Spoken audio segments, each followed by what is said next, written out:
নমস্কার বন্ধুরা, সোমা রান্নাঘরে আপনাদের সবাইকে স্বাগত। আমি আজকে একটা পোলাওয়ের রেসিপি আপনাদের সঙ্গে শেয়ার করব, একদম ইউনিক একটা পোলাওয়ের রেসিপি। তার জন্য প্রথমে আমি প্যানে সাদা তেল 3.5 চামচ মতন গরম করতে বসিয়ে দিয়েছি। এবার প্রথমে দিয়ে দিচ্ছি ফোড়নের জন্য শুকনো লঙ্কা একখানা এবং দিয়ে দিলাম গোটা গরম মশলা। এটা একটু ভেজে নেব ফোড়নটা। ফোড়নটা একটু ভাজা হয়ে গেলে এবার আমি দিয়ে দিচ্ছি কুচনো কাঁচা লঙ্কা একখানা, সাথে দিয়ে দিচ্ছি কুচনো পেঁয়াজ একটা মাঝারি সাইজের।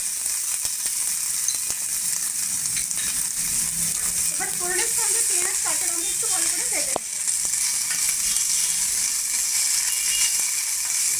একটু মিডিয়াম আঁচে রেখে পেঁয়াজ কাঁচা লঙ্কাটা একটু হালকা ভেজে নেবো। এটা কিন্তু খুব বেশি ব্রাউন করবো না, একটু সফট হওয়া পর্যন্ত ভালো করে একটু ভেজে নেব।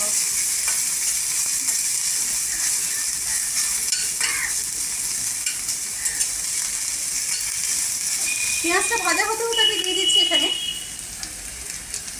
কুচনো টমেটো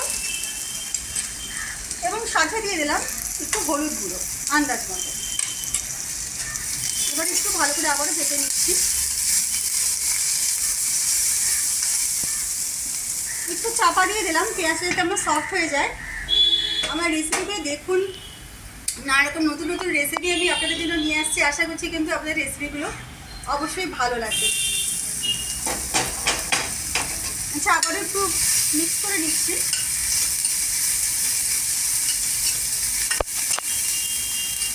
আমি এই পর্যায়ে একটু 1/2 টিস্পুন মতন ঘি অ্যাড করে দিলাম।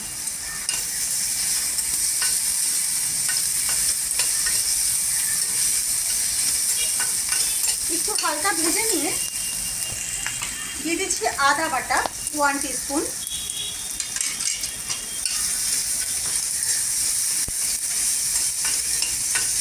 গ্যাসটা আমি কিন্তু একদম মিডিয়াম আঁচে রেখেছি। মিডিয়াম টু লো ফ্লেমে কিন্তু এটা করবেন, তাহলে মশলাটা পুড়ে যেতে পারে। এবারে আমি দিয়ে দিচ্ছি কিছু গুঁড়ো মশলা। জিরের গুঁড়ো দিয়ে দিচ্ছি 1 টিস্পুন, গরম মশলা গুঁড়ো 1/2 টিস্পুন। আপনারা চাইলে গরম মশলা গুঁড়োটা শেষেও দিতে পারেন, আমি এখন এটা দিয়ে দিলাম। একটু মিক্স করে এবারে আমি দিয়ে দিচ্ছি আমি আতপ চালের ভাত সাদা তেলে একটু গোটা জিরে ফোড়ন দিয়ে ভেজে রেখেছিলাম। ভেজে রেখে জল দিয়ে এটা 80% মতন কুক করে রেখেছি। আপনারা কিন্তু চাইলে চালটা এই পর্যায়ে কিন্তু দিয়ে ভেজে নিতে পারেন। পেঁয়াজটা দেওয়ার পর চালটা দিয়ে ভেজে নিয়ে তারপর বাকি উপকরণগুলো অ্যাড করতে পারবেন। এবার আমি দিয়ে দিচ্ছি ছোটো টুকরো করে কেটে ভেজে রেখেছি মিষ্টি কুমড়ো, সামান্য লবণ এবং হলুদ মাখিয়ে ছোট 1 বাটি, এবং দিয়ে দিচ্ছি একটা ছোট সাইজের ক্যাপসিকাম টুকরো করে, এটাও হালকা আমি সতে করে রেখেছি। নানা রকম পোলাও খেয়েছেন, একবার মিষ্টি কুমড়ো দিয়ে ভাবে পোলাওটা বানিয়ে দেখুন বাড়িতে। যদি কেউ পেঁয়াজ রসুন না খান, পেঁয়াজটা কিন্তু স্কিপ করতে পারেন, পেঁয়াজটা বাদ দিয়েও কিন্তু এটা খেতে খুব ভালো লাগবে। সেখানে আপনারা এখানে একটু কাজু কিশমিশ বাদাম ইত্যাদি আপনারা কিন্তু অ্যাড করতে পারবেন। চালটা আমার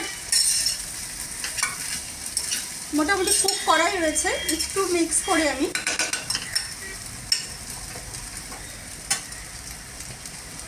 দিয়ে দিচ্ছি সামান্য ঘি এবং দিয়ে দিচ্ছি আন্দাজ মতো লবণ এবং চিনিটা। যে যেরকম মিষ্টি খেতে চান সেইভাবেই কিন্তু চিনিটা অ্যাড করবেন। এবার ফাইনাল মিক্স করে দিচ্ছি এটাকে একটু